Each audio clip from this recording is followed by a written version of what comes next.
Magandang hapon. Magandang hapon tuloy. Good morning sa bawat isa.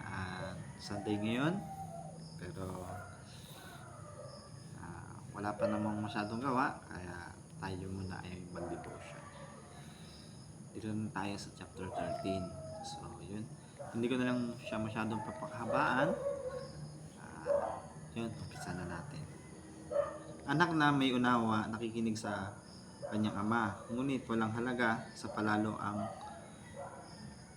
paalala sa kanya, ngunit natatamo ng mabuti ang bunga ng kanyang kabaitan. Ngunit ang ninanasa ng masama ay puro karahasan. Ang maingat magsalita ay nag-iingat ng kanyang buhay. Ngunit ang taong madaldal ay nasasadlak sa kapahamakan. Ang tamad ay pangarap. Ang tamad ay nangangarap ngunit hindi natutupad. Ang hangarin ng masikap ay laging nagaganap. Ang taong matuwid ay namumuhi sa kasinungalingan. Ang salita ng masama ay nakakahiyang pakinggan. Ang mabuti iniingatan ng kanyang katwiran. Ngunit ang masama ay ipinapahamak ng likong pamumuhay. May taong nagkunwaring mayaman, subalit wala naman. Ngunit ang iba ay nag-aayos, mahirap, bagaman sila ay mayaman. Ang yaman ng isang tao ay pantubos sa kanyang buhay, ngunit sa mahirap ito ay hindi kabalahan. Ang matuwid ay tulad ng maningning na ilaw, ngunit ang masama ay lamparang namamatay. Ang kapalaluan ay nagbubunga ng kaguluhan, ngunit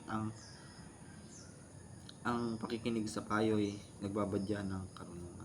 At yun, hanggang dito na lang muna ako sa verse 10.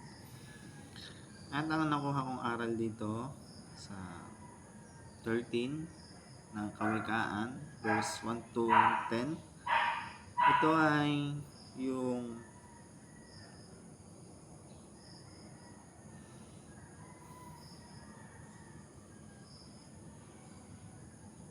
verse 4. Ang tamad ay nangangarap ngunit hindi natutupad. Ang hangarin ng masikap ay laging nagaganap. So, yun. Tinuturuan tayo dito ng verse 3 na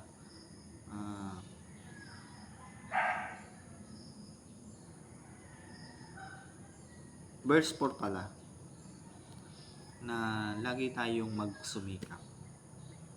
Sapagkat ang taong masikap, ang hangarin ay nagaganap. At yun, huwag tayong maging tamad. At laging masipag. Yan. Kung tamad ka, huwag ka nang mangarap. Sapagkat hindi yun matutupad. Ngunit kung ikaw ay masipag, matyaga, madiskarte, sipag, ano man ang iyong hangarin ay matutupad. At yun, hanggang dito na lamang. Maraming salamat. And happy Sunday. Good morning.